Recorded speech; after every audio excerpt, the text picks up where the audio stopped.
The movie reviewed in this episode is rated R. Listener discretion is advised.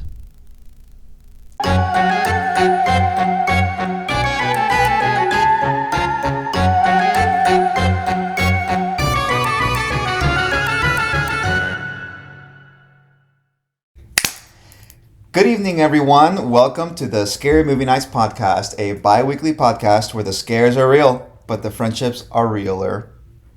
Today, we will be discussing the 1998 Japanese film Ring, along with the American remake, The Ring, released in 2002. That's Mariana. And that's Joanne. And we are your hosts for the night. But first, Mariana, let me ask you, what had your phone ringing this week? Oh my gosh! My phone was ringing this week because it's a 3-day weekend. Period. It's a 3-day weekend. Whoa. And it was much needed. Yeah. I actually didn't even know it was a 3-day weekend because I was just so locked in at work. Whoa, so you, that's a nice surprise. Yeah, it was a nice surprise. I was just Nice. like, there's a lot to get done towards the end of the school year, and I had to get like senior grades turned in. Yep. And I was just talking to a teacher in the lounge, and they were like, "At a 3-day weekend, am I right?" And I was like, "What are you talking about?" And they're like, You "Yes." forgot all about Memorial Yeah, they're like, Day. "It's Memorial Day," and I was like, "Thank God." It was really nice, so I'm very excited to sleep in tomorrow morning. Yes. Again. You guys have 2 weeks left, right? 2 weeks. So your finals are not this coming week, it's next week. Correct. Yeah. Okay. Yeah. We have like 8 days left, so we have like the rest of this week, and then 4 days, and we're done on like Thursday. Yeah. Okay. Mm-hmm. Nice. What about you? What had your phone ringing this week? So my phone was ringing this week because we're actually going into our last week of school this week. Yeah. So we're done Thursday. Students are done Thursday. And one thing I do love about Spring Branch is, HISD, they no longer have half days because they used to be Correct. half days during finals, but then they changed that to be full days. Yeah, they want to maximize instruction. Right, so which I have opinions on that, but we won't get also into have it too opinions much. on But that. Spring Branch still does half days, so Yeah. students get to leave at like noon, Yeah. which makes sense to me. Because then you can grade your finals and because you get your can grade- grades done and, Correct. clean up your classroom and all the things Correct. that teachers need to do at the end of the year. Correct. Instead of working outside of my contract hours. Exactly. So, yeah, I'm really excited. We're really That's only awesome. doing Tuesday, Wednesday, Thursday, and then Friday teachers go in. Yeah. And, to finish everything up, Yeah. get the classrooms cleaned out. But really, this is my last week of teaching. Yay! Oh my god, that's crazy. Which is How do you insane. feel? I'm excited and nervous because I still haven't locked down a job. Correct, yeah. But, I'm just kind of tired of teaching and I'm ready for that next stage. Yeah. I don't know yet necessarily if I think I'm going to give it to maybe July or August and see if I have a job. If I don't, I might look into another district and Okay. teach for one more year while I Yeah. figure that out. Because the girls gotta eat. Yeah, I feel like you'll have a job by then. I think so you'll get too. something. Yeah. I think so too. I'm hopeful, excited, but it's time to lock in. Yeah. You know what I mean? So I get that. that had my phone ringing this week because Yeah. that's kind of cool, right? Yeah. I'm gonna do something else, something different, whatever that it's going to end up being, and I'm really excited about That's it. so. awesome. Yay. You know what's kind of funny? I never have my ringer on my phone. Oh yeah. So Yeah, actually, me neither. for this movie, I would have missed that call. I would have missed that It call. would have been spam likely. Yeah, I'm Delete. decline. Decline. I would have called back and been like, "Hey, sorry, I missed you. My phone was on Hello, silent. What's who is up?" this? Yeah, literally. I read the transcript on my voicemail. I feel like every time you call me, I always have to call you Yeah. back because my phone is all. Yes. Well, I keep it off at work and then I forget Yeah. to turn the ringer back on when I leave Yeah. work. So unless you catch me driving when I'm listening to music, I'm going to miss your call and I'm going to have to call you back. Yeah. I'm sorry. No, that's totally fine. I mean, Yeah. I don't call you too many times anyway. Usually I only call you for podcasts. Yeah. So, yeah. Anyway, enough about that. Let's answer the phone Hello. for Ring/The Ring. Yay!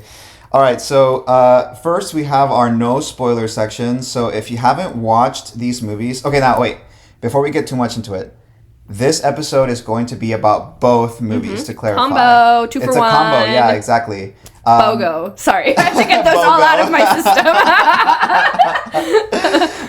Because like we felt like the two movies were actually pretty similar. Yes. And I think it would be interesting being able to like compare the two in Yeah. one episode. So if you haven't watched the Japanese version of The Ring, eventually there will be spoilers for that, and also the American version of The Ring, eventually there'll be spoilers for that. So, you know, if you haven't seen either movie, you have some homework to do watching Yes. both, and you should, I feel Yeah, like. they're both great. I both think they're good. both worth a watch. Yes, I agree. If anything, for like the cultural Yes. impact in horror, Even though they're similar, they're very similar. they're very similar. They each have their unique, like, Yeah. standout things. Yeah, and I want think. to talk about that because I feel like there might be differences in like Japanese and American culture that like stand out in these films. So it's kind of interesting to think Absolutely, about. yeah. So this section at the beginning is the no spoiler section. So if you haven't watched these movies, it's safe to listen, and then we'll let you know when there are spoilers in the conversation. So, excellent. Mar, take it away. Alrighty, so here's the no spoiler synopsis. So Ringu, or The Ring, the Japanese one. This movie came out in 1998, and it is a supernatural horror film. It follows a reporter who's investigating an urban legend about a cursed video following the death of her niece and her niece's friends under mysterious consequences, or circumstances, I think is what I meant, not consequences. The reporter begins to interview teenagers and visits a cabin where she finds and watches a mysterious videotape and subsequently receives an eerie call. She must then investigate this video and try to meet the deadline of her life. The deadline of her life. Correct. Okay, now, The Ring, the American Ring from 2002, is a supernatural horror film. It follows a reporter who's investigating an urban legend about a cursed video following the death of her niece and her niece's friends under mysterious circumstances. Do you see where I'm going here? The reporter begins to interview teenagers and visits a cabin where she finds and watches a mysterious videotape and subsequently receives an eerie call. This sounds so familiar. She must investigate this video and try to meet the deadline of her life. Whoa, so they're both the same thing? What? There are some differences for sure in the two films, but the foundation of the two films is the same. Now, I want to talk about, actually first, I'm going to skip down to the bottom of my research. This is the stuff I talk about later, but The Ring is actually based on a series of books. Nice. Okay. So let me scroll down. Okay, so the film is based on the 1991 novel by Koji Suzuki? Yeah, that sounds right. The film actually, so the original Ring was shot back to back with a sequel called Spiral. The sequel is based on a novel by the same title and by the same author. So I'm going to go ahead and I'm going to read out all the books that we have. And also they went to work pretty quickly because the novel came out in 1991 and then the movie came out in 1998. So I feel like that's not a whole lot of space. So we have The Ring, which was published in 1991. Then there's Spiral, 1995. Loop, 1998. Birthday, 1999. Oh, they broke the pattern. This Ring, Spiral, Loop, but then Birthday. Dude, and then the next one is called S. Hello. 2012. And then Tide. At least S is like two circles almost. Yeah. With like a little like bit incomplete. Like if you twisted the S in itself, it would make a circle. It would make a circle, yeah. Two circles as a matter of fact. So this film is based on a book which I thought was super interesting. Now for the Japanese cast, I, of course, am not familiar with any of them, but the American cast, we have Naomi Watts as Rachel Keller, so she is the titular character in the film. And then for the American version, they actually had several other actresses that they considered for the role, and they were offered the lead role but didn't take it. So Gwyneth Paltrow, we have Jennifer Connelly, and Kate Beckinsale. So they all could have been our lead. I actually don't even remember her name. Rachel. They could have all been Rachel, but it went to Naomi Watts. Oh my god, I love Kate Beckinsale. From the Underworld films. I know y'all have never watched them, right? Honestly, we should. Yeah, I'm down. They're really good. I mean, like, okay, they're like, I feel like they're almost like popcorn films for like action / horror. But I do love a strong female lead that kicks badass, ass. yes. It's giving like Buffy. It's giving Buffy, yeah, actually. Yes. Now I think this film explores some interesting themes. So it explores like motherhood, and also tradition versus modernity. I really like this. I think the intersection of like paranormal and technology is really interesting. And I think we kind of saw that with Videodrome. Okay, yeah, I can see that. A little bit, although Videodrome is like, I would say, a completely different, separate genre from this film. And then I also really love for this film all the different interpretations of the movie's title, or the book title. So we have The Ring, and so it could be like The Ring, like when you get a call. The Ring, as in it being a never-ending cycle, and then the Ring of Light that is seen from the well. The bottom of a well. The bottom of a well. Yeah. Which is important. Now, the production of Ringu, it had a $1.5 million budget in US dollars, and production took about 9 months and a week. The curse video was shot on 35mm film, and then it was later edited to look even grainier. Now, the American Ring had a budget of $48 million Holy US. Wow. Yeah, but it grossed a total of 249, almost 250 million. So that's amazing. Yes. Good for them. Yeah, I think that's pretty good even for a remake. I mean, it was a pretty big film, I remember, if I remember correctly. Yeah. And I'll get into the director. So the director for Ringu, which is what I'm going to call the Japanese one, just for Ringu. clarity, Yeah. Ringu, is Hideo Nakata. And then I have a fun fact about him later, because he actually went on to direct the second American Ring movie.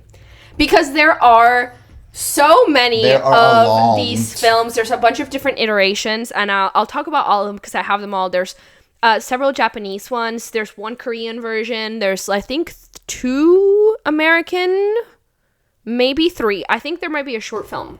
Well, there are, like, are you counting the sequel? Yeah. Because there's definitely a sequel. Yeah, no, I'm counting like the franchise. And yeah, there's yeah, Rings. There's Rings. With an S.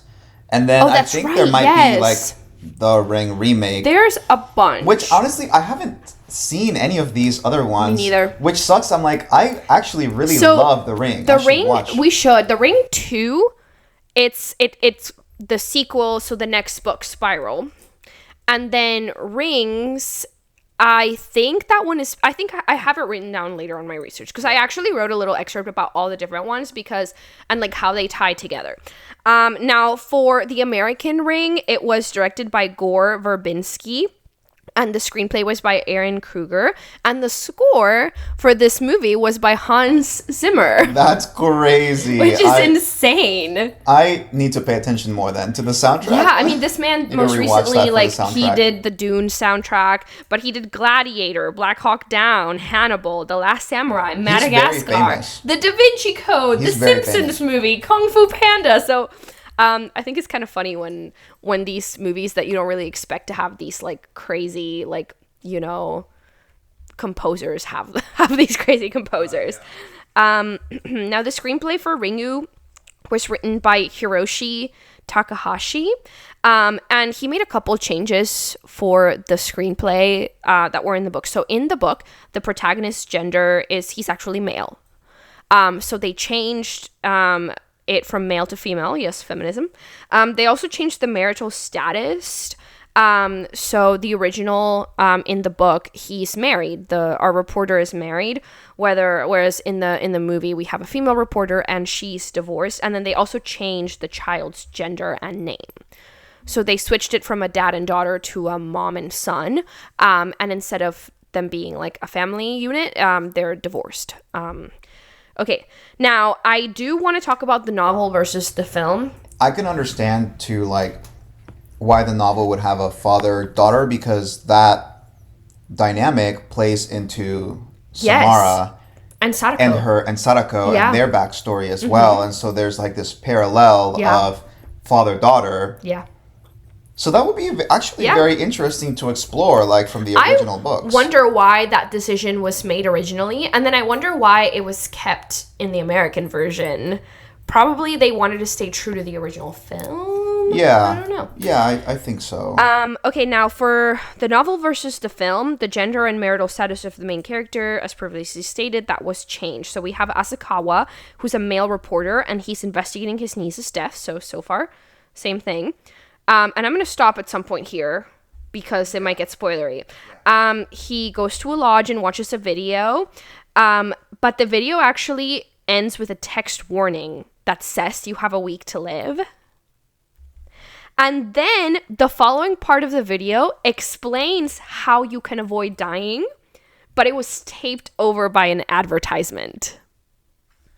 You know how you can like tape over a VHS? Someone taped over the most important part of this video that tells you how to break the curse. Does it say what advertisement for what?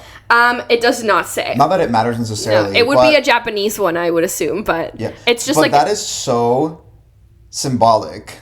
Wait, that's so cool. I know. And then the main character, it actually, because in the both films, our main characters go to their ex-husbands who are like video experts for help. In this case, Asakawa, our male reporter, goes to his friend to help him like make a copy of the video and go through everything. And so in the book, actually, I'm going to stop there and I'll come back to the rest of it, because I kind of went through the entire plot of the film and the book and where things go different, because the book is significantly darker, I think, than the movie as far as like Sadako's backstory. And that's saying a lot. Yeah, and I don't know if they get into that in the later sequels, because again, I haven't watched any of the sequels, American or Japanese, but it does get pretty dark. So I think I'll come back to this when we go to our spoiler section. Let me see. The 2001 UK DVD release of this film, the back cover had a disclaimer stating that the distributor accepts no responsibility for any injuries or fatalities that may occur during or after the viewing of this video cassette, which is crazy. Oh, I muted my phone, but not my laptop.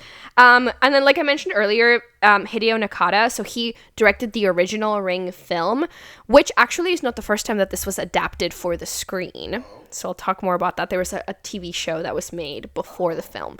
But he later went on to direct The Ring 2, which is the American sequel for The Ring. Oh, wow. Mm-hmm. Also, at the time this film, Ringu, the original Japanese, was released, South Korea had a ban on Japanese cultural imports, so it couldn't be released there. So the Japanese production company behind the movie teamed up with a Korean production company, and they made a Korean version of the film for the Korean market. And that one is called The Ring Virus and was released in 1991. So there's like a bunch of Japanese films, there's a couple American, and then there's like one Korean version of this film. I'm gonna come back to a few of these. I'll talk about the marketing for the American film as well. To advertise for the movie, there was promotional websites that were formed featuring characters and places in the film, and also the video from like the cursed videotape, it was played in late night programming, like as a commercial with no context as to what it was. So it wasn't like Watch the Ring or anything. They were just playing the video. And they also had physical VHS copies randomly distributed at movie theaters. So some movie theaters would leave the VHS copies on like the seats for people to take with them, or they were left on people's windshields of their cars. So they would take this video cassette home and watch it. That's so scary. And it wouldn't be like an advertisement. It would just be the video. It would be like a blank tape and it would just be the video, which is like less than a minute. Yeah. Imagine. Okay, now the Japanese film was a huge hit. It became the highest grossing film in the country. It grossed a total box office revenue of 1.7 billion yen. Oh, wait, what's like that in dollars? $13 million. Oh, okay. Which is really good. Is that good for Japanese? Well, I mean, the budget was like 1.5 million US, so I think it did pretty good. That's true, yeah. It was really successful in Hong Kong, and it actually beat out The Matrix that year. Whoa. I know. I feel like that's a huge deal. Cool. That is a big deal. The Japanese film has a 98% on Rotten Tomatoes. The American has 71% on Rotten Tomatoes. No, I don't understand 71%. I like the American better. Yeah, but me too. I think it's because I watched it first. I really think it's because I watched it first. I feel like it is a little bit of like sentimental value, like nostalgia, if you will. And this film did kind of revitalize a more like paranormal, restrained approach to horror. Because I feel like a lot of movies in the 80s and 90s, I feel like we've reviewed a few movies from like the 80s. They're very like gory and like slasher and violent and like special effects and like very in your face. But this was really different. It was really subtle. Like even true.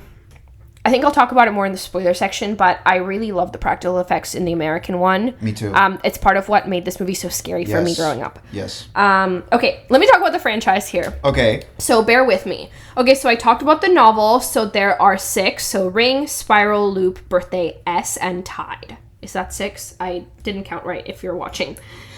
There's also a set of comics. Oh my God. So there's the Ring Volume 1, Volume 1, I Ring really Volume feel like 2. I need to look at the comics. Ring I think the comics 2, would be really that would be awesome. badass That would be to read amazing. these comics. Yeah. Ring 2, Spiral, Birthday, Ring 0, Birthday, Sadako-san and Sadako-chan, and then Sadako at the End of the World. So those are all the comics. And then we have the films, or I guess I would call them adaptations, because the first was in 1995, and it was a Japanese horror television film. Mm-hmm. So that was the first one that was made. And then next was Ringu, which is the Japanese remake of the TV show. So I think the first one was not a television film, it was a TV show. So 1995 TV show, 1998 Japanese remake of the TV show. Then in 1998, so they shot and released Ring and Spiral together. Oh. But Spiral did like horribly. Oh. Like people they were not into it. I didn't even know that it existed. Me neither. But they were released simultaneously. So both were released in 1998. So it's the Japanese sequel to The Ring. They were released simultaneously. Then we got Ring 2 in 1999. So this is the Japanese sequel to The Ring 1998. It totally ignores what happens in Spiral. It did that badly. They were like, literally. Yeah, just ignore that. Then You did not see that. yes. If you saw Spiral, no, you didn't.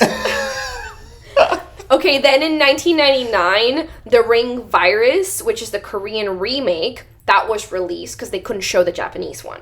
Then we have Ring 0 Birthday, which came out in 2000, and that's a Japanese prequel based on the novel about Sadako. Then 2002, the American one came out. Then 2005, The Ring 2, which is the American sequel. Then in 2012, we got Sadako 3D, which is the Japanese loose sequel to Spiral based on the book S. Then Sadako 3D 2, which is the Japanese sequel to Sadako 3D. Then we got Sadako versus Kayako in 2016. Is this a kaiju film, like of Godzilla versus Mothra? It's a Japanese crossover episode of The Ring and The Grudge. They have a competition to how many people they kill or something, or like then what? in 2017, Rings was released. So this is the American third installment of the Ring series based on the novel Spiral. Okay. Then in 2019, Sadako period, no 3D or anything, came out, and that was the Japanese film adaptation of the book Tide, which is the last book in the series. And then we got Sadako DX, which is a Japanese comedy horror film. It is a distant sequel to 1998 Ring, and it ignores any other sequels. Fudge. And then we have a short film that came out in 2005, which is called Rings, and that's the American sequel to The Ring, and it's a prelude to The Ring 2. Okay, so it's okay. Wait. So I feel like the short film Rings in 2005 got remade into a movie, Yes. Rings, in 2017. Am I correct on that? No, because the American sequel. So this goes in between The Ring and Ring 2. Why would they do that? I know, and then why would it have the same name? And then there's 2 television series, both Japanese, Ring, The Final Chapter, 1999, and then Spiral, 1999. Sheesh. I Over here, I'm know. like, yeah, I've seen both Ringu and The Ring. It's a lot. And This I've makes watched, the like, MCU 1% look of it. silly and goofy. Yeah, I'm so honestly, sorry. to the like, MCU. Ring cinematic. Because I know you're rewatching all the Marvel movies. I am because I love superhero which movies. is such a big undertaking because there's so many of them. But wait, including the shows too. So yeah, maybe it's gonna be a long time. no, that's definitely a lot more than this. But this was a lot more than I was expecting when I first started researching. Well, it's a lot more to keep track of. Yeah. Because it's like, okay, what's next? And then where does it fall in the timeline? And a lot of them overlap. And anyway. Yeah. What's the lore? Yeah. I don't think there's a lot of. There's no connection between the Japanese and the American one, and anyway, they're just on their own. So I love how you color coded this. Yeah, I did color. There's so many. I color coded it by what country it was released by. So. Yes. Okay, the American Ring cinematic universe seems to be a lot more manageable than the Japanese Ringu. Correct. There's only 4 things you need to watch. But the Japanese, there's comics, there's books. Yeah, that's a long. And there's hella films and there's TV series, which is a lot. Yeah. Okay, I think I want to get into spoilers now. I really don't know, I thought I knew The Ring. It turns out I don't know anything at all. Yeah. But let's get into the spoiler section. Because I really want to talk about the differences between the two movies, and we really can't do that without talking about the plot. Mm-hmm. So, yes, listener, if you haven't seen either one or both of these movies, there are spoilers ahead. So, stop the episode and go watch The Ring and Ringu, and then come back and finish off the episode. Correct. Okay, so I want to go back to the novel and what happens in the novel compared to the Japanese Ring or the American one.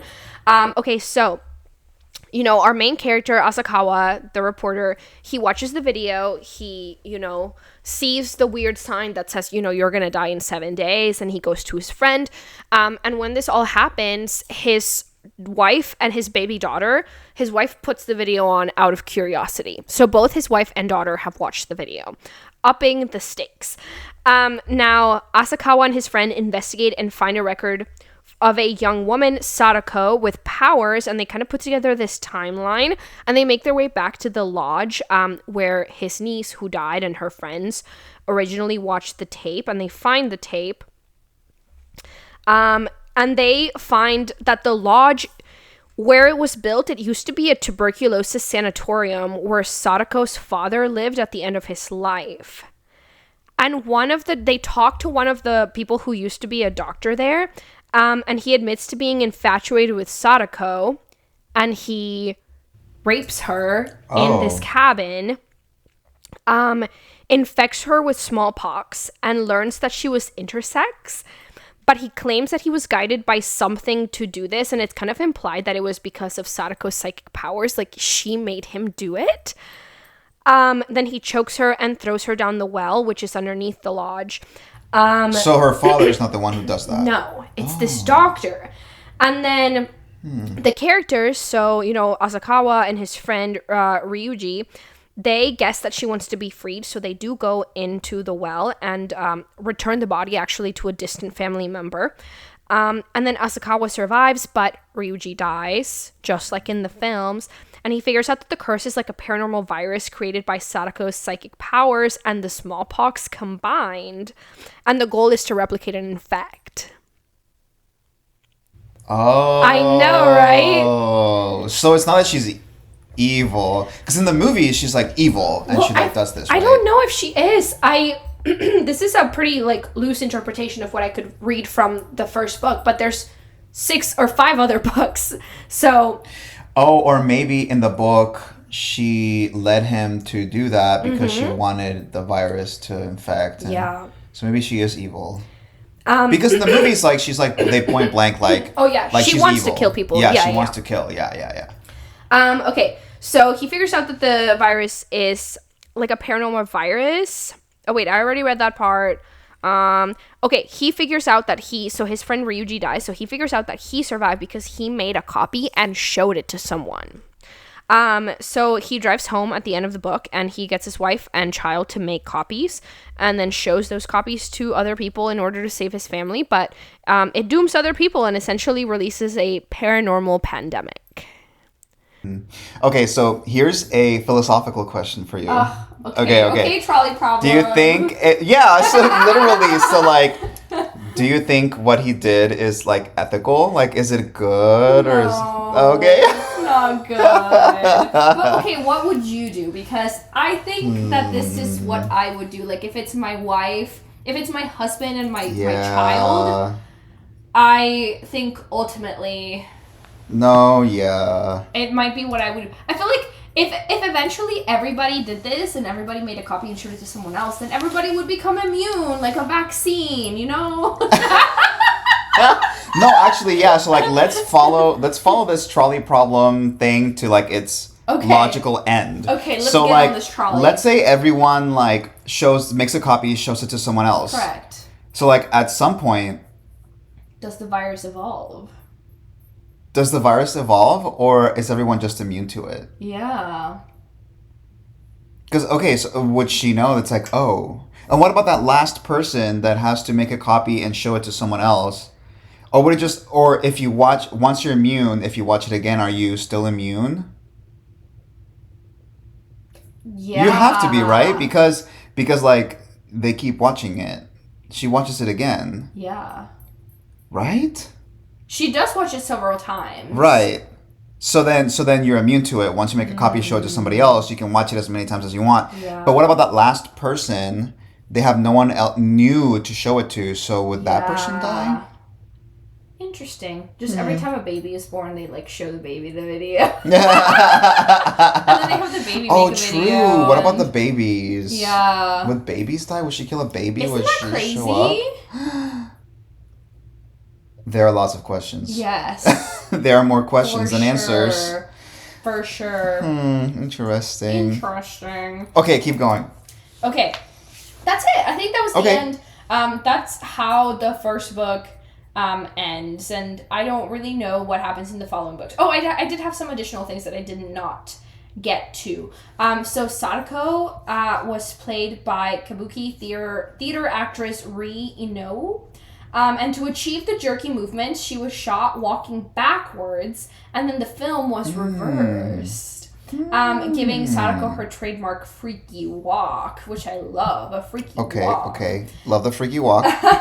Now, when Sadako 3D was released in Japan, the country went like ring crazy, and some of the they had some like unusual marketing tactics, which included unleashing hundreds of Sadakos in Tokyo. Driving a giant Sadako around the capital and having Sadako throw out the first pitch at a baseball game. So I think that's really funny, and I do have I think the link is gone, but there was a link to the video of her throwing the first pitch at a baseball that's so game. cool. I just imagine some dude or whatever, like with the hair down and the, oh my god. I were they wet? Weird marketing. Were they dripping and wet? It's so funny. Wait, wasn't she like? When we watched it, wasn't she like not wet when she came out of the TV or something? The Japanese one? Yeah, I think she was like, dry. Yeah. Why are you dry, girl? Girl, you need to be wet, like. She was like in the well with her like Dyson. That's just like oily hair, yeah. You know what is it called? The air wrap. Like with her Dyson. Do you know the Dyson air wrap? No, what are you talking about? Oh my god, it's this like $700 beauty tool.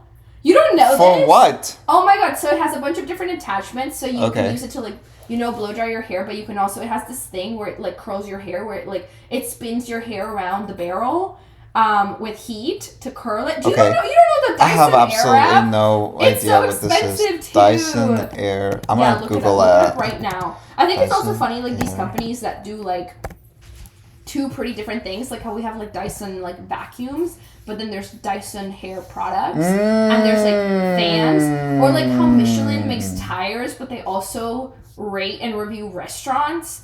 I kind of love that. But yes, I know what you're talking about Sadako now. was in there straightening her hair, her very long hair, and she's like, it has to look just right.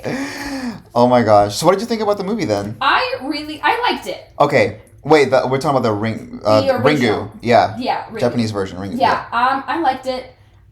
I really love the premise. I think it's so interesting. I think so too. And I do like the acting.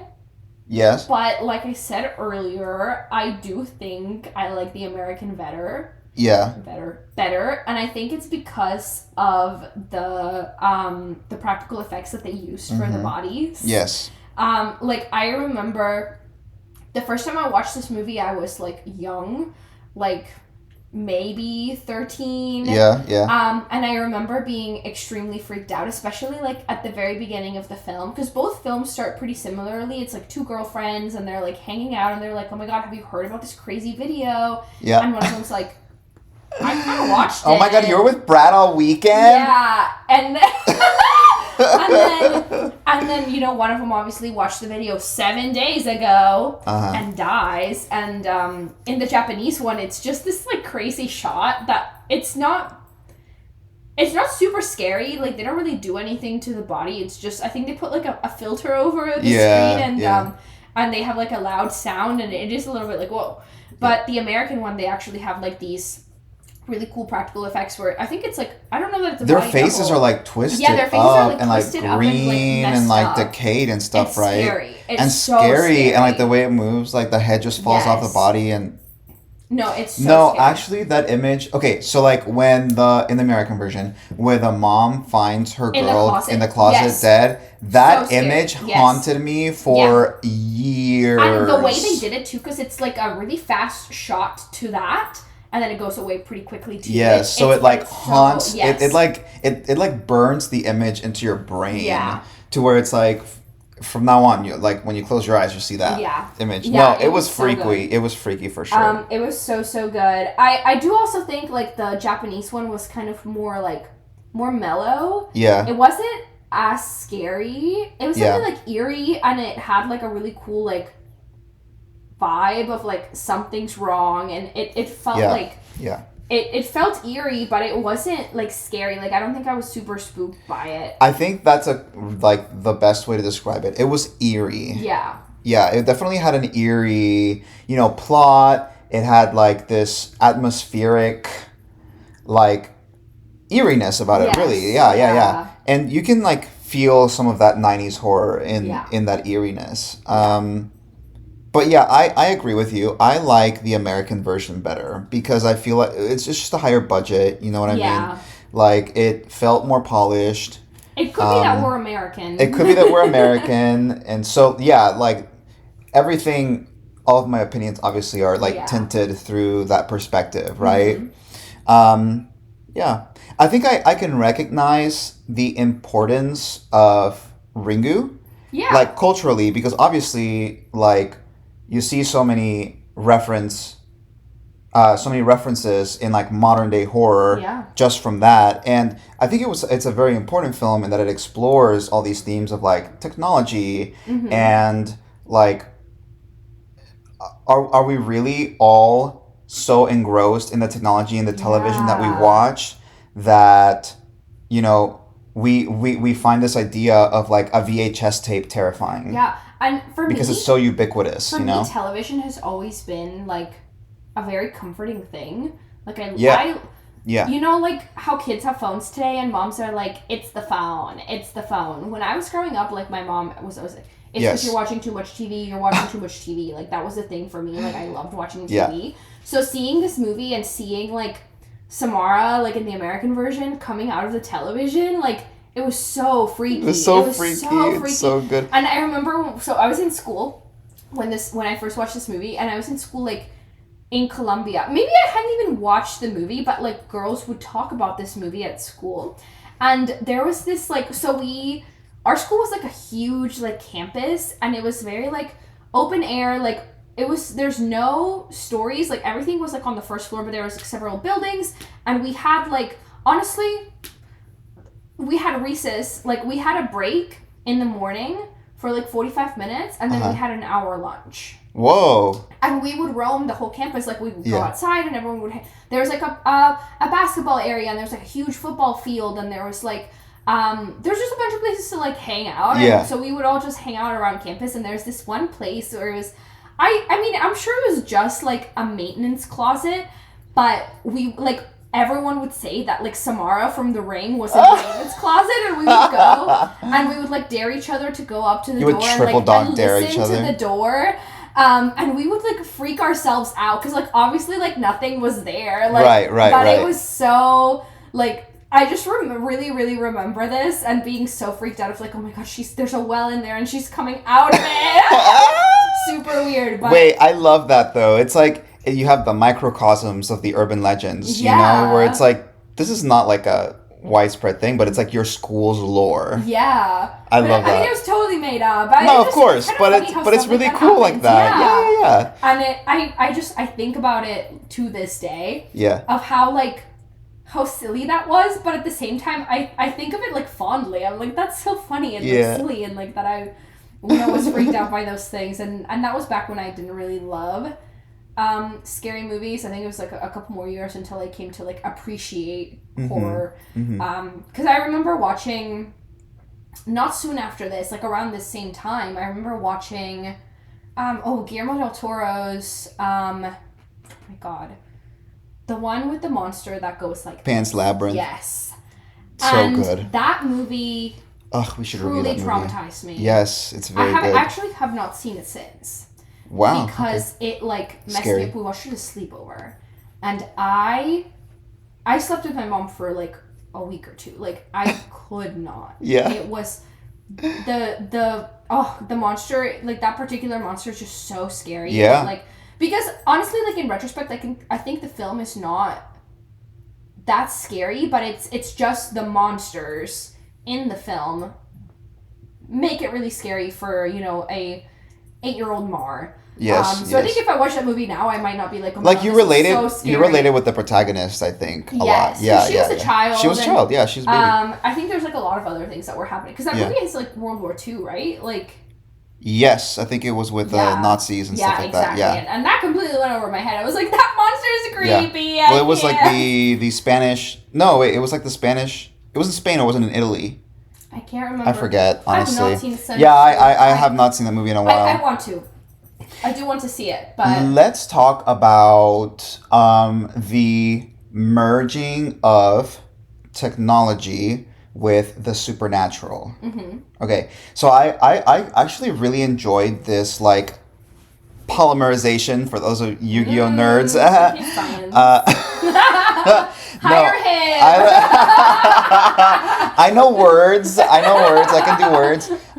No, but like I like the fusion of like technology and the supernatural, like psychic powers and like the evil that brought. Mm-hmm. I thought it was like so interesting because especially in Japanese culture, and I could be completely wrong about this because I'm not really an expert, but like the Japanese are very connected to like spirituality and like the supernatural and like ghosts for the Japanese, if I'm not mistaken, are like almost like a part of everyday life. Like you burn incense for your ancestors and like the spirits of your family members can, like interact with you in different ways. And you have this very like spiritualist like way of life, right? Where like, like there could be spirits haunting this house, like it's fine. Well, then you take the technology aspect of it and you put those two things together. For me, it was almost like technology can also be a way to haunt people, and it can be like a negative effect, just like let's say like demons can be a negative effect, or like bad spirits can be a negative effect. And it's almost like this passing of the torch, right? Yeah. Of like from spirits to now technology, which is a very real thing. Yeah, like how did we go from The Ring, like paranormal, like tech a little bit, to like Megan? Which is like AI technology. No, like that's actually that's a very interesting point that you bring that up. Yeah, it's like we just like, sort of invented this way that to like haunt ourselves almost, right? Yeah. And I think interestingly, like I feel like ghosts are like a way for like people who've passed to come back. But technology allows us to do that as well. I mean, you have these videos which kind of preserve an individual like beyond their lifetime. Like think about Videodrome, you know how Dr. What's his face? Oblivion. Yeah, Dr. Oblivion was still influencing people beyond his lifetime. Yeah. You know, like he left his ghost almost in those videotapes, right? I also loved that, at one point I think this is the American version. Rachel goes outside to her, because she lives in an apartment or a condo or whatever, and she looks outside and she's looking at the adjacent buildings, like she's looking through everyone's windows, and everybody she can see has a TV on. Mm-hmm. It's awesome. It's like the paranormal is like they have to evolve because now there's technology and there's like like we gotta step up our game. Like we gotta start. Well, it's interesting. We gotta get with the times. Yeah, I think that was really like a very symbolic moment because she's going to die for watching a videotape, but then you have these people like, I wouldn't say, I mean, you know, like wasting their lives, I guess. Like they're actively dying, because we all are actively dying while watching TV. Yeah. And it's like, how much time is that television, that technology taking away from your life? For sure. Is it 7 days? Is it 30 years? How much time is that television taking from you where you could be doing something else? Connecting, because you touch grass, you know, developing a hobby or a talent or a skill. Like at one point there's a child watching television and then like the mom's off doing something else. They're missing from like the connecting moment together because of the television. I think that's so true. And I think it's just such a delicate balance, because I do think that there's a lot that technology brings into our lives. Yes. Like I love watching movies and I love watching shows. And I'm able We've to, gotten closer because of movies. Absolutely. Scary Movie Night is where we like first started like consistently hanging out. But it does get to a point where it's like, okay, like when is it too much? When would it be better to be doing something else? And there's definitely times where like Logan and I will be like sitting in bed and like he's on his phone and I'm on my phone and I'm kind of like, dang, we should be talking to each other. Yeah, exactly. Yes. Sometimes I think about, and this is kind of morbid and weird, but sometimes I'm like, oh my God, like, if Logan were to pass away, would I think back on this moment and regret how I'm acting? Like, would it be like, oh my God, like, Logan died. Like, I wish I had talked to him all those nights instead of just sitting there on my phone. Right. Which is kind of morbid. I think about that with, like, everybody. I think about it with my cats. Where I'm, like, on my phone with the cats on my lap. I'm like, I should pet them because what if they die someday? And I didn't think about this moment of why I should have pet them instead. Like, you want to get as much out of the moment, right? Yeah. And this is a very interesting movie and metaphor in that regard, to where it's like, you know, technology has now taken time away from you. Yeah. If you had 7 days to live without technology, how would you live those days? Okay, let's move on to The Good, the Bad, the Spooky. Yeah. Okay, yay! Finally, we got By the way, listener, we're going to tell you about our troubles a little bit. This episode, actually, if it seems a little choppy, there's a very good reason for that. I mean, we've had some technical difficulties and stuff like that. So, the garage is opening or closing or whatever right now, so, you know. But it's okay, because Ringu and The Ring, actually, they're fantastic movies, yes. I think. So I think that it'll reflect in our ratings. Mm-hmm. Okay, so let's start with The Good, the Bad, the Spooky. I'm ready. What is your good? Okay, my favorite thing is the premise of the movie. Okay. I love this curse that's kind of like turned into this like videotape for people to watch, and it's kind of like a virus, and like along with that, the meanings of the title, like the ring as like, you know, a cycle, or the ring, which is, you know, what Sadako and Samara are seeing from the bottom of the well, because they're in that well for a week. I mean, Samara's in the well for a week, which is why the curse is 7 days long, is because she's alive in there for a week, which is insane.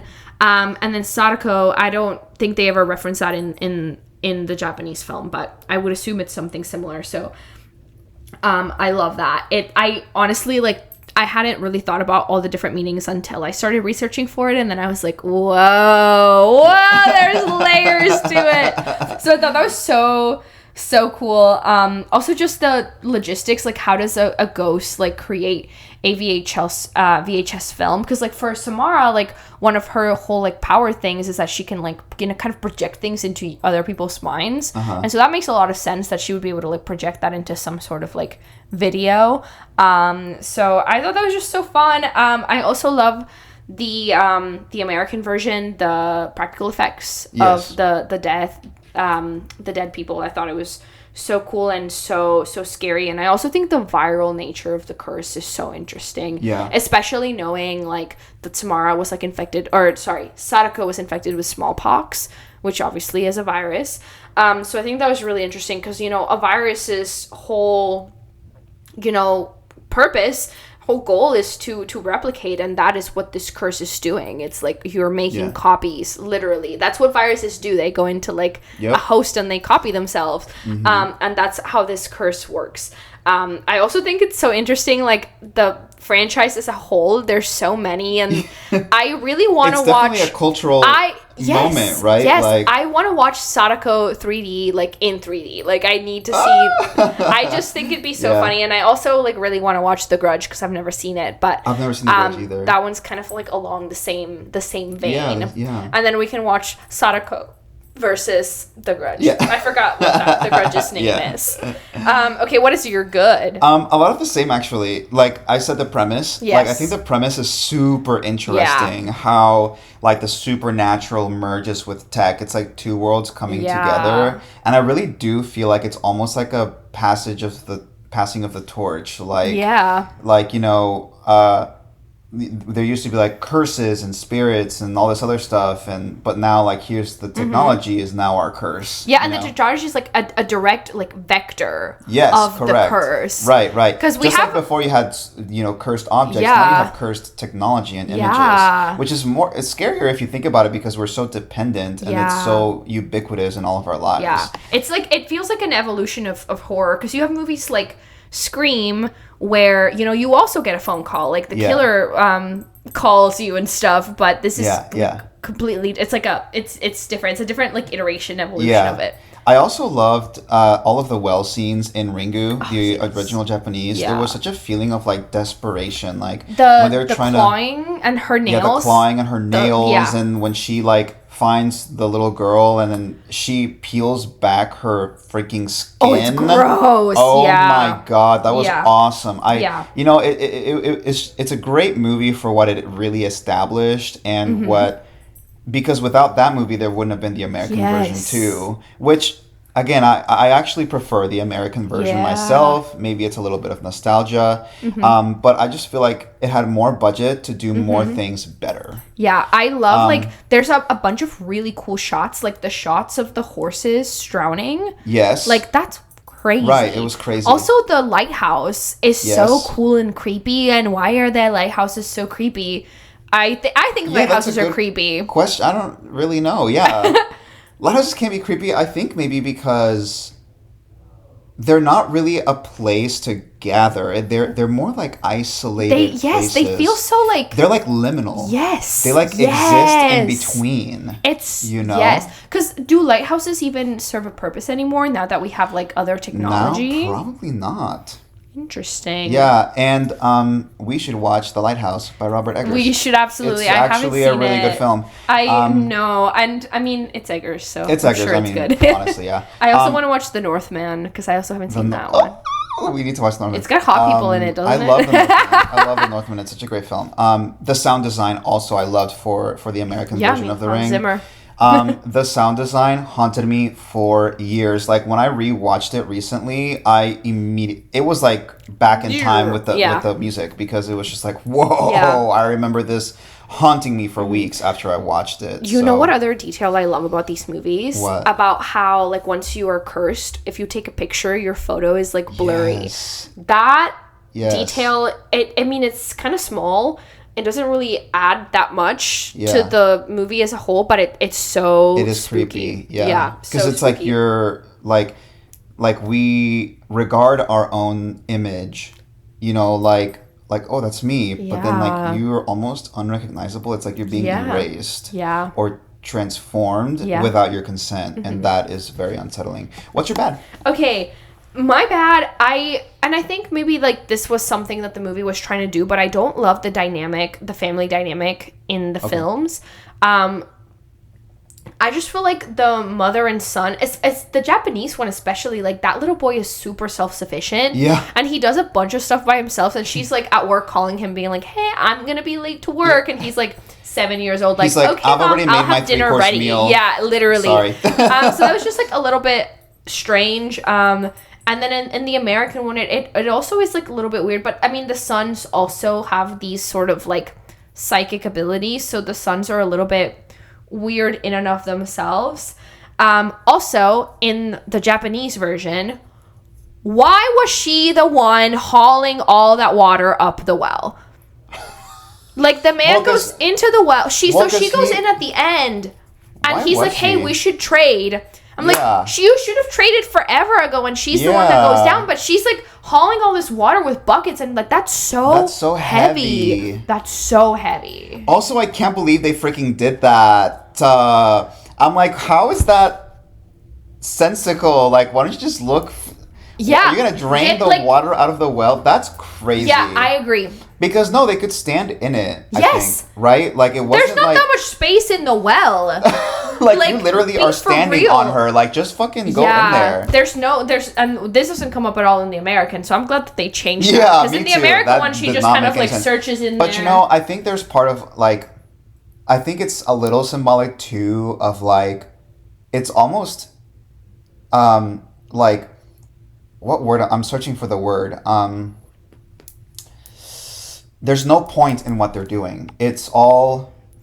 Yeah. It's a red herring. Yeah, there's no point in what they're doing. It's futile. Not going to do it. It's futile. It's futile, and you know, like what's going to happen is going to happen regardless of what they're doing, and it just seems like they're doing so much work for no reason. It was just silly to me. For me, I kind of agree with you. Like I liked the family dynamics. What I didn't like in the American version was the little boy. Why not? Because what did he do? He just seems so. He's like 7 going on 67. Like I really did not feel like that little boy. He looked like he could like do my calculus homework for me. Okay, he do looked my like taxes. He could do my taxes. He could tell me a story about the Great Depression. Like that boy was so psychotic. I was like, who is this child? No, he's definitely a little bit weird and. No, but I think they went way too overboard with that. I think the Japanese version like was a little more believable. Like a kid. He seems more like a kid who is self-sufficient. Yeah. In the American version, he looked like he would cook my liver and serve it with some chianti. You know, like and fava beans. It stood out way too much, I think, for me to really enjoy his character. I don't like his character a lot. I don't think they did a good job with that.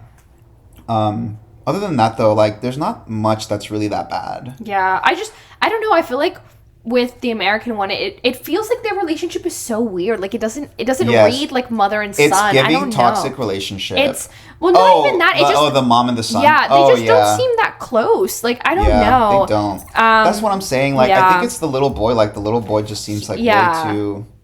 I don't know. There's like something weird about him, but like he's not the focus of the weirdness of the story. So that's why I'm like, no, it's not giving right now. Like, sorry.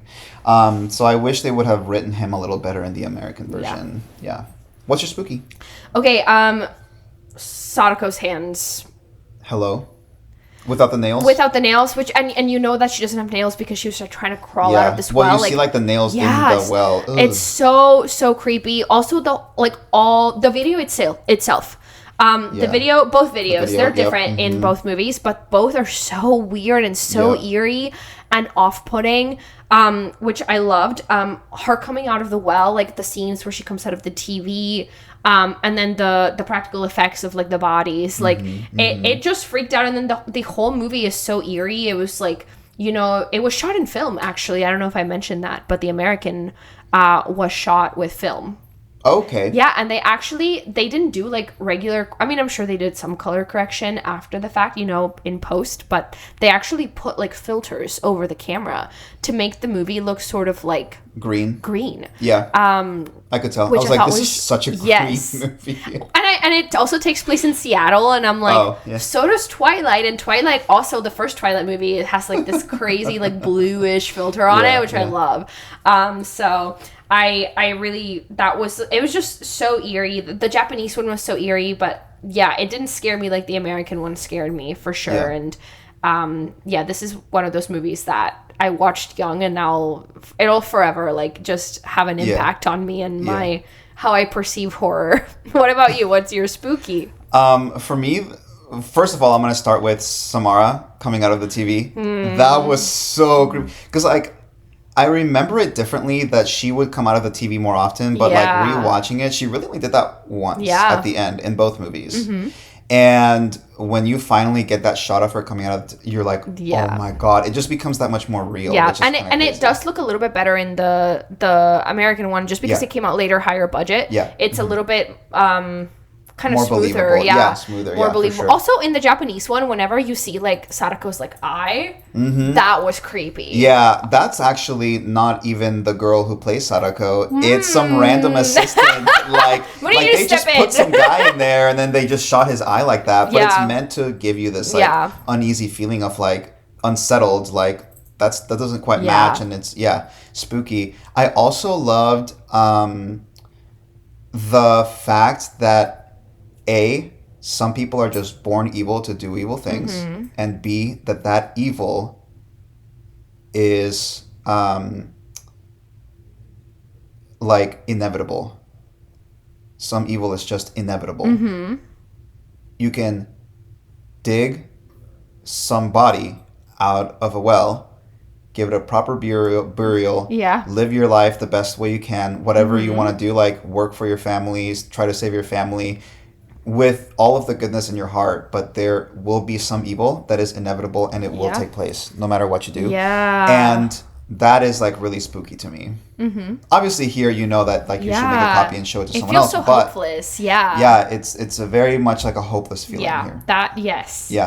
And I think the eeriness really, and there's a countdown too, 7 days. Holy crap! Right? Yes. I hate a deadline. Nothing scarier than a deadline. Am I right? That's why I love Scary Movie 2 or 3. Yeah. To where it's like, does that count holidays? Well, Monday is Labor Day, so.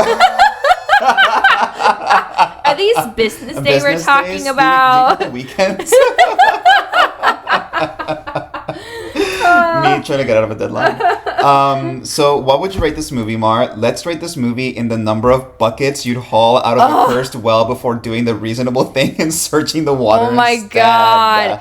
Okay, I would haul 4 buckets. For which one? I would haul 4 buckets for the American. Okay. And then for Ringu, I would haul 3.5 buckets. Okay. Nice. Yeah. Just for the scare factor. I really do think it's because I watched the American first. Yeah. But I think maybe it was just having that slightly higher budget. Yeah. Just put it a little over the top. But it really freaked me out, and I think it's a nostalgia as well for me. What about you? Too. How many water buckets are you hauling? So I would haul 4 out of 5 possible water buckets for the American version. So I agree with you on that. For the Japanese, it's a little tougher because like I will be very honest, it was a little boring for me at some points. Not that I didn't appreciate what it did for horror, but I, watching it in 2025, there are just other movies that did it better, that have done it better since then. So I would go with like maybe 3, maybe 2.5 buckets of water out of 5. Yeah.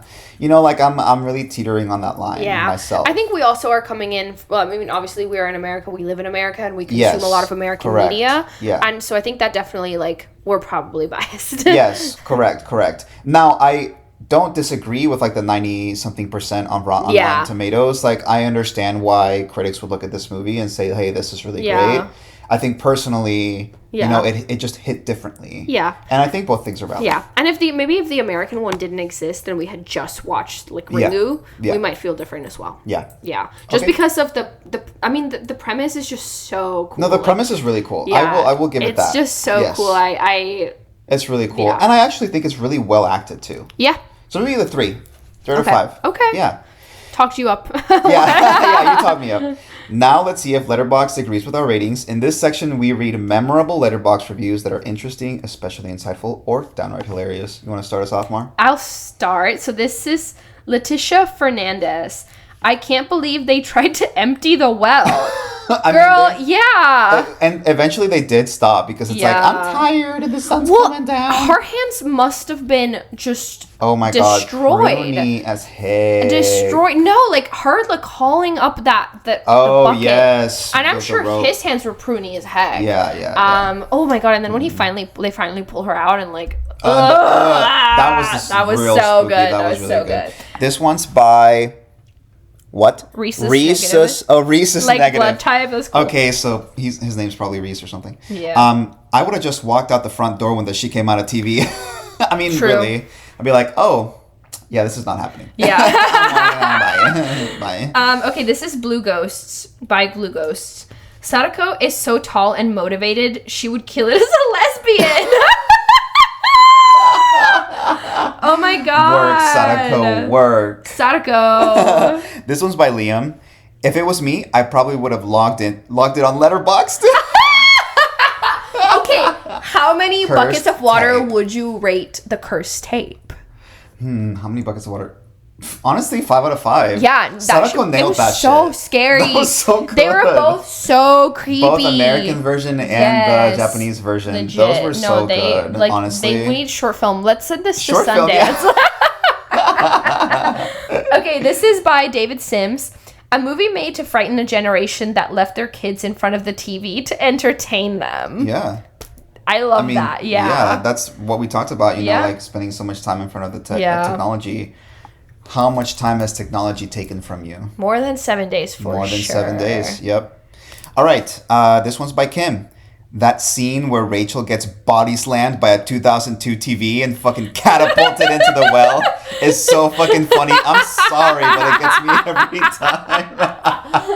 Oh my God. It's true though. I'm like, really? I love when Wow, a character gets their shit rocked. Knocked the hell It's out. so funny. Like we just watched I was telling you about it. Death Becomes Her. Oh yes. Oh my I God, love and there's that. a scene where she falls down the stairs and it's so comical because she's falling for so long, for like way more stairs than there is in that house. It's so funny. But, Yeah. I love when the characters get like messed up. Yes, it's some good slapstick comedy. Slapstick. And that about does it for today. Thank you for joining us. If you enjoyed the podcast, tell your friends about us, and don't forget to rate us 5 stars in whatever app or podcast service you use to bring on the spooks. Please follow us on our socials by going to scarymovienights.com. Our 2 most used social media platforms right now are Instagram and Facebook. Just search Scary Movie Nights on either platform and you'll find us. You can also message us through our socials by sending an email to spooky@scarymovienights.com. Tell us what you think about the Ring movies. Did you watch them? Are they your thing? How many buckets of water would you give each movie? I'm Joanne. And I'm Mariana. And thanks for joining us for another Scary Movie Night. See you in 2 weeks. Stay spooky. Woo!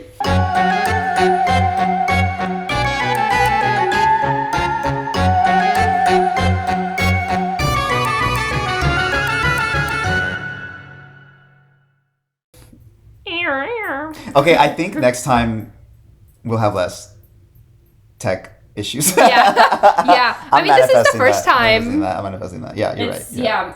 Literally, no. I can't believe I forgot to And my little accent is coming out there at the end. I think I'm getting tired. I need pizza.